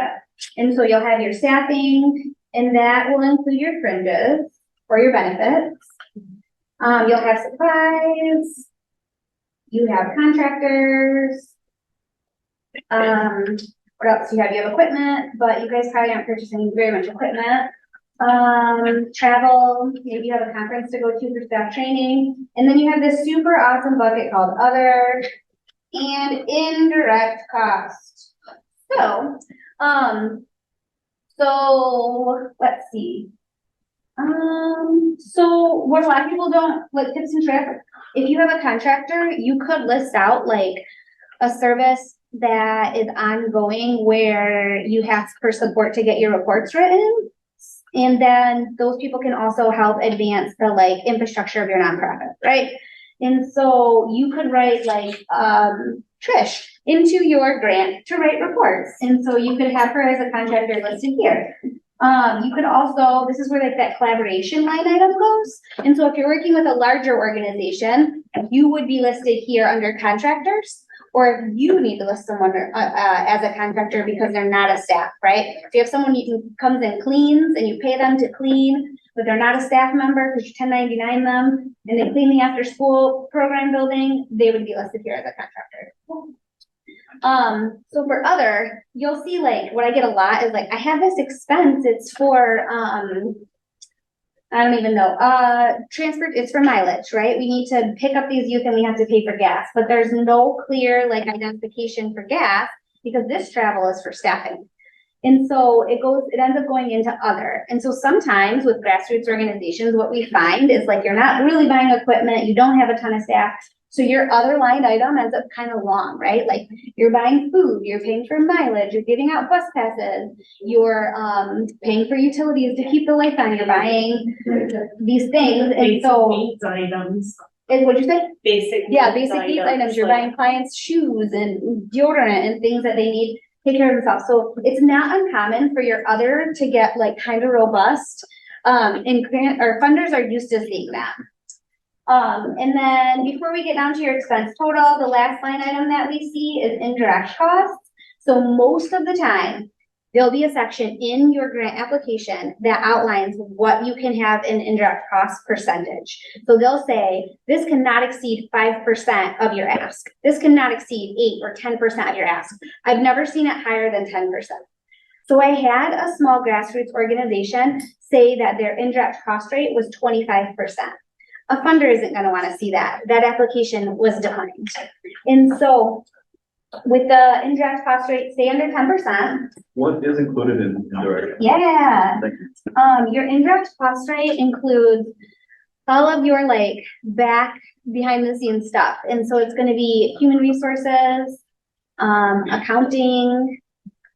Trish, what else is it going to be? HR, accounting, indirect.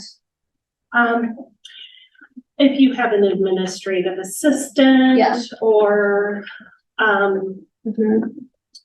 a lot of times leadership wages. That if they're leadership that are involved in direct programming.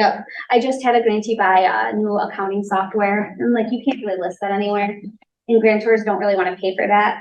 But if you list it as indirect, then you can get away with some of that. Where do you put rent? Other. Unless there's, but sometimes there's a line item. Sometimes there's a line item for it's sometimes called occupancy costs. Yes.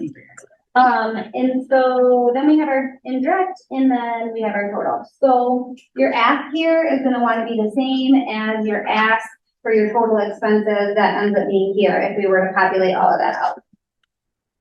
Make sense? What we're looking at here, is this a program budget or an organization budget? Because it seems like it might have a lot more detail than what they might need for a specific program. We said, for the purpose of this organization, I just said that after school programming is all I offered with my nonprofit. So then would funders want to see that much detail? Like if you're including, okay, let's say you just want money for an after school program, one aspect of the after school program to get more books. Do they need to see how much you're paying for rent, how much you're paying for, other contractors? Do they need to see all of that, or would that make them not want to accept, or what? Yeah. Anyone else? I'm just kidding. Go ahead, Jen. Yes, because let's say you're asking for $10,000 for those books. And do you think a grant funder would rather fund an after-school program that's 90% funded and the last $10,000 is the books, or 100% of the $10,000? The more detailed, the better, the latter. Yeah. They want to fund that last 10% because you've already got all you need is the books. It's that kind of that risk reward thing we talked about a little bit earlier.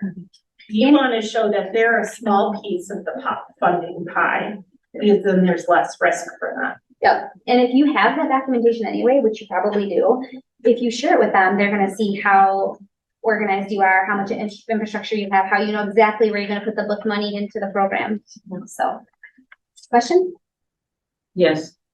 So when you have your budget and you already start running your program, example, your budget was 1,000 and it was approved. You received the grant, and during the program running, you receive like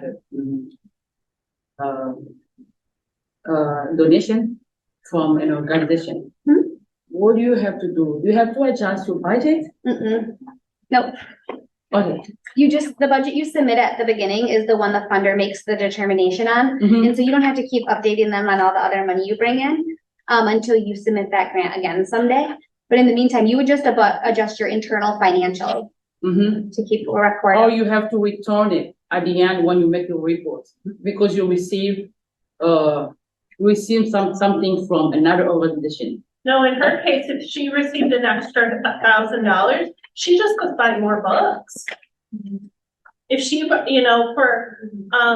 in my example, if I'm going to write grants for books, I'm not going to write just $10,000 worth of grants. I'm going to go write $30,000, $40,000 worth of grants and do that, because I know I'm going to be told no. If I end up getting $25,000 worth of grants from multiple places, I'm just going to go buy more books. What if you don't need more books? You can talk to your funder about doing a grant modification. Usually writing for just books is probably really unique. Usually you would write for the whole program, and you would talk about like that the books are needed with instruction, and instruction comes from staffing, and that way the money is a lot more flexible when it comes in. Go ahead. Earlier we said that funders like to give to programs. Does staffing for those programs count as giving to programs? Yeah. Yep. Sure does. So could you write a grant just for staff for this specific program? You could, but I would not encourage just to write a grant for staffing or just to write a grant for books. I would say my after school program's amazing, and if you want to be part of it and you want to give me money or please can you give me money to be part of this, I'm going to buy books, I'm going to hire teachers, I'm going to drive them home, I'm going to give them meals, right? And so people want to win and they want to be part of all of it, not just so narrow. And to Trish's point, then if two people fund you, you can take that money in and you can use it for salaries or books or transportation or food. So it's definitely like, think a little bit broader. Go ahead. Is your question? No. Oh, sorry. Okay, go ahead. Okay, that's a little bit tricky. Thank you for your answer, but I'm not convinced. Because I'm thinking when you have to file tax. So tax $9.99. Yeah. Do you have to list your grants and all? Yes, all your contributions all year. Yeah. Not everything received from all the resources. Do you have to list those? Yes. Or just the grant? No, you list it all. But your taxes is not the same as the Fry Foundation we're asking money for. Okay. So when you do your taxes, you list every dollar you brought in. Otherwise, it's called what? Fraud. Yeah, I know. But for the Fry Foundation, you ask them for $10,000, they give you $10,000. You can write in a report later something nice and flowery like, oh, then we had this contribution, we were able to have a celebration, we bought cake, but like you don't have to tell them anything about your other financials. And the rest you have to return. No, you don't give anybody any money back. Okay. Those are taxes.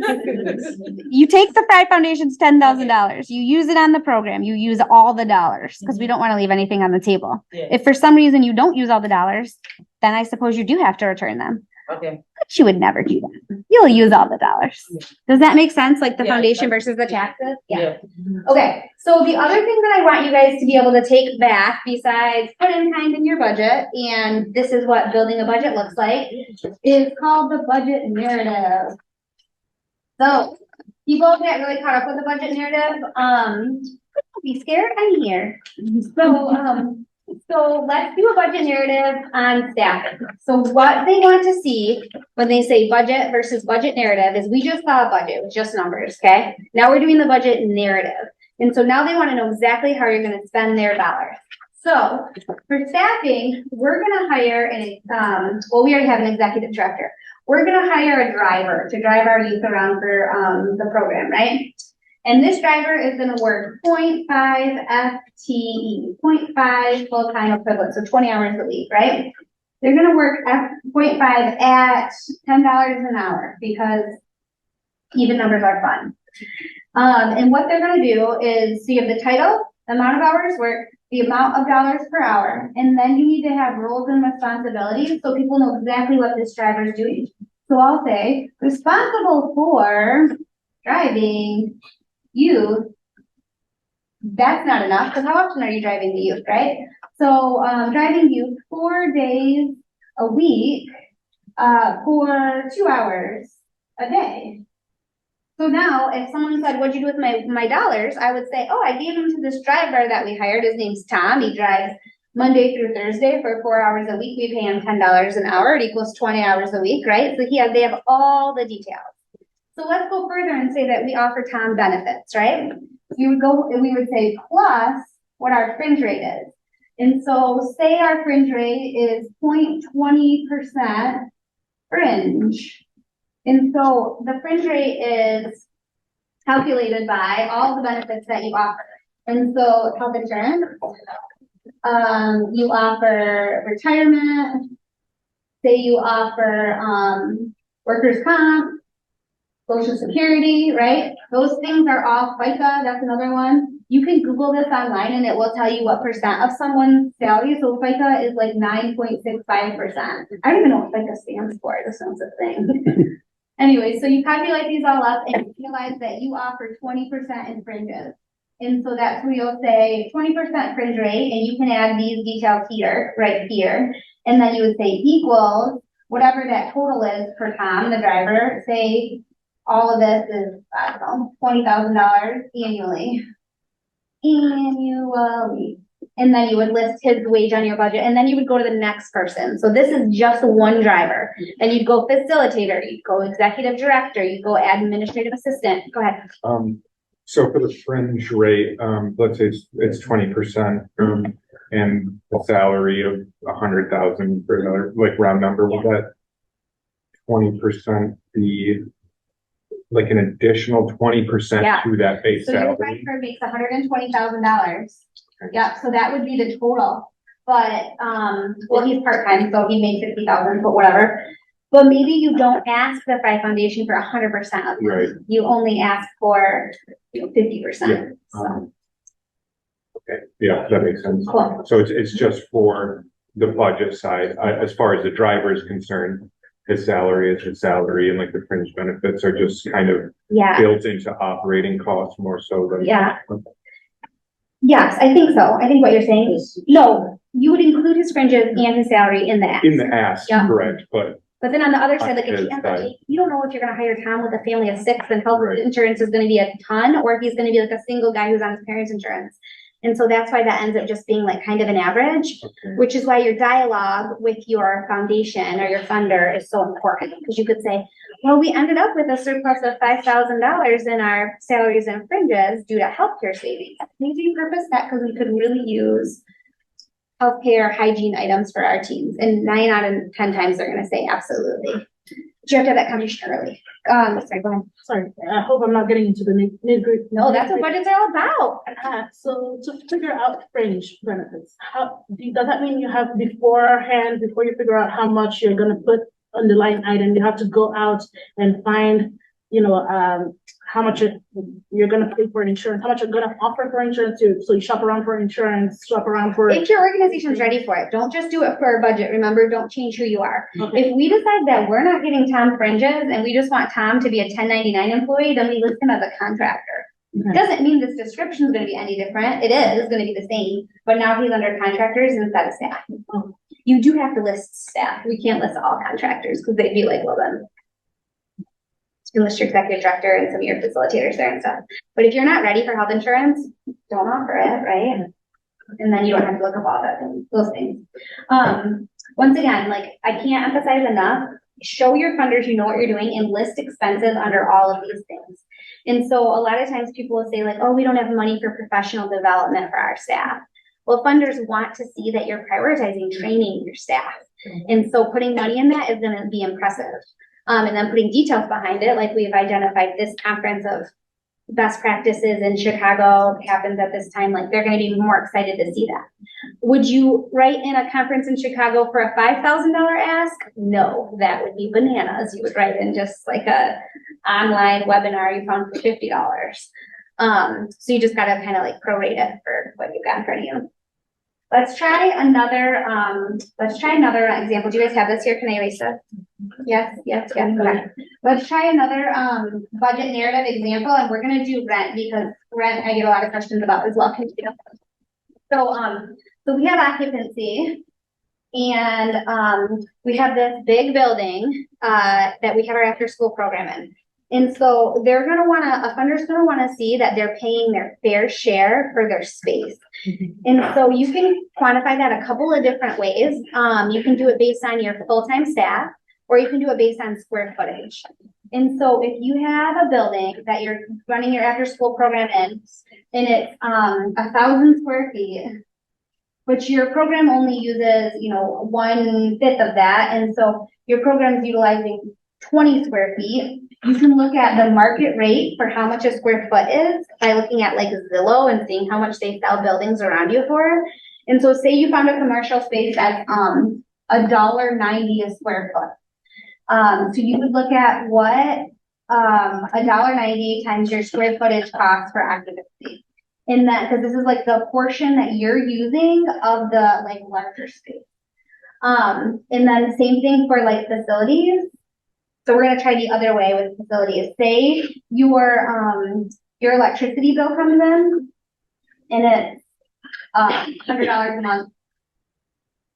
You're gonna wanna have this funder pay for 20% of everything, right? Of your rent, 20% of your utilities, 20%, because you want them to have like calculation that makes sense across the board and is like fair or prorated. Otherwise, they'll come in and say, why am I paying for 100% of the lighting when this program only operates on Mondays and then your parenting class operates Tuesday through Friday? Whoever funds your parenting class needs to be paying to keep their lights on Tuesday through Friday. Does that make sense?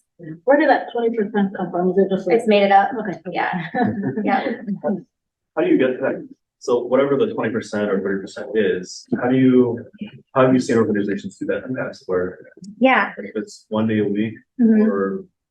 Yep. What are So a lot of times foundations or government funding, they just want to see sound logic. Like how you get there, as long as you explain it, it is okay. So you could say like amount of time. So look at like if this place is open 40 hours a week and by prep and after school activities and all of that, you're using it for 7 hours. Then what percentage is that? 40% or something, right? So now can you pay 40% of the electricity bill? Because I'm justifying that 40% of the time this building is used for programming. Or you could say, I've got 10 full-time staff and 2 full-time staff are completely dedicated to this program. So can you pay 20%, right? Like you can get there different ways. I don't know if that's helpful. If you're big enough to have like 2 non-program staff, like a director who's not doing program work and a financial person, how do you incorporate that equation? Yeah. Do you have? Mm-hmm. So I would list them as a salaried staff in the program. Right. And I would say if you've got 2 programs, your executive director still needs to work on that program like a third of their work week, right? And they're out talking to community partners, they're presenting to the funders, they're doing staff supervision, staff evaluations, they're doing accounting work so that they can get raises and all the bills can be paid for that program. And so I would list the behind the scenes staff in your staff salaries. You can bake them into indirect, but to me, I would rather save indirect and use it for accounting software or things that like getting your parking lot repaid, like things nobody ever wants to pay for. Yeah, but then what I'll do is, you know, if it's a specific program and it's ED, I'll put like the number of hours they dedicate per week to that program. specific program. And you can put like estimated at or an average of, that way you're not like married to whatever happens. And same thing for your administrative staff. You can say like responsible for mailing flyers, making phone calls, entering data, estimated at 10 hours a week, at $10 an hour, etc. Any other budget questions? Luckily, a lot of funders have budget templates that they'll include right in your application. So you're like, oh, this is what they want me to fill out. So yeah. Ideally, you want your ask to be equal to your budget. Is there ever like, I don't know, like asking for slightly more than your budget shows as like kind of like a hidden fee thing, like, you know, like things come up. Yeah. You in the transportation one, for example, like the bus, you the engine breaks or the tires blow out, you know. Yeah. Like, so how do you work that in? I would list that as like maintenance in my line item. If you're doing $100,000 grant, maybe you want to put like 2,500 in general maintenance. And so that's vague enough that you could buy a can of paint, or you could buy some drywall patch because a kid got mad and punched his, you know, or you could buy a tire. And so it's not a ton of money, but it's enough like, oh crap, money that you can go to if something happens.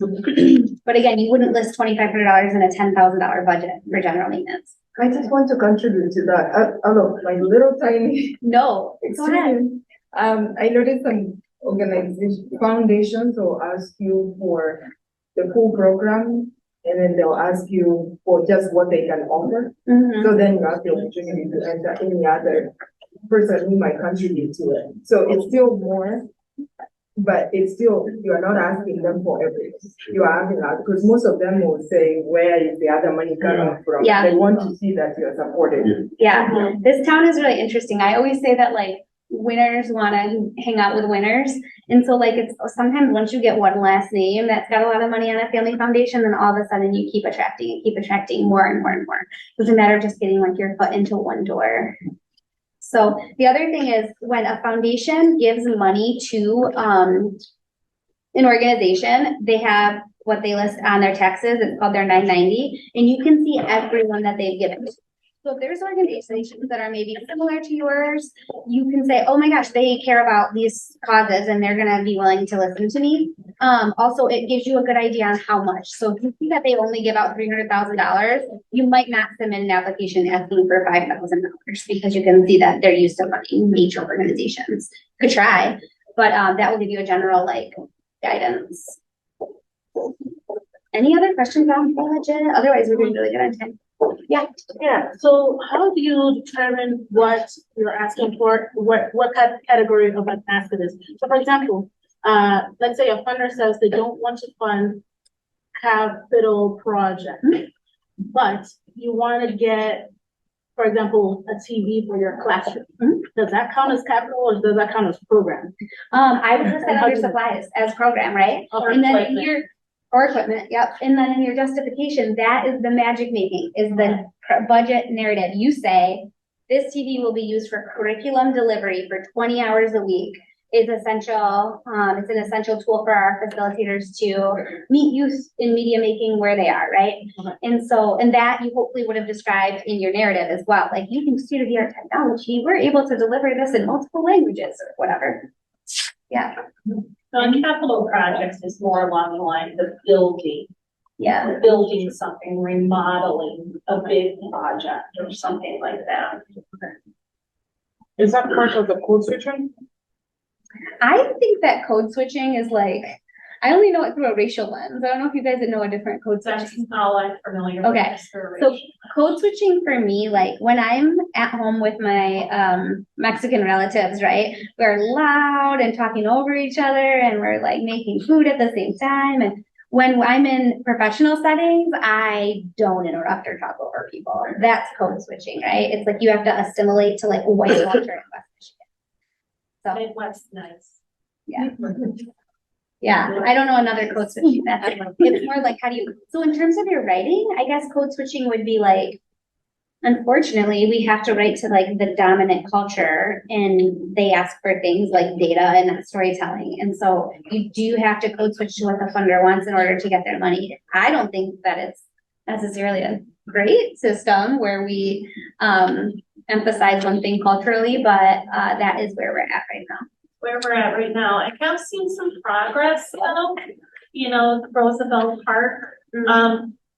There's a couple of smaller funds inside the Grand Rapids Community Foundation where they're now allowing, instead of written applications, videotaped applications for people who, you know, Communicate better for ELL, who are more comfortable speaking and telling their story versus writing it. Yeah. I mean, I'm starting to see that for organizations that are more, that are trying to reach BIPOC-led organizations. And that's heartening to me. Yeah. That makes me happy to see that we're making progress, but where the big money is in the community, we still have to follow their rules. Yeah. Yep.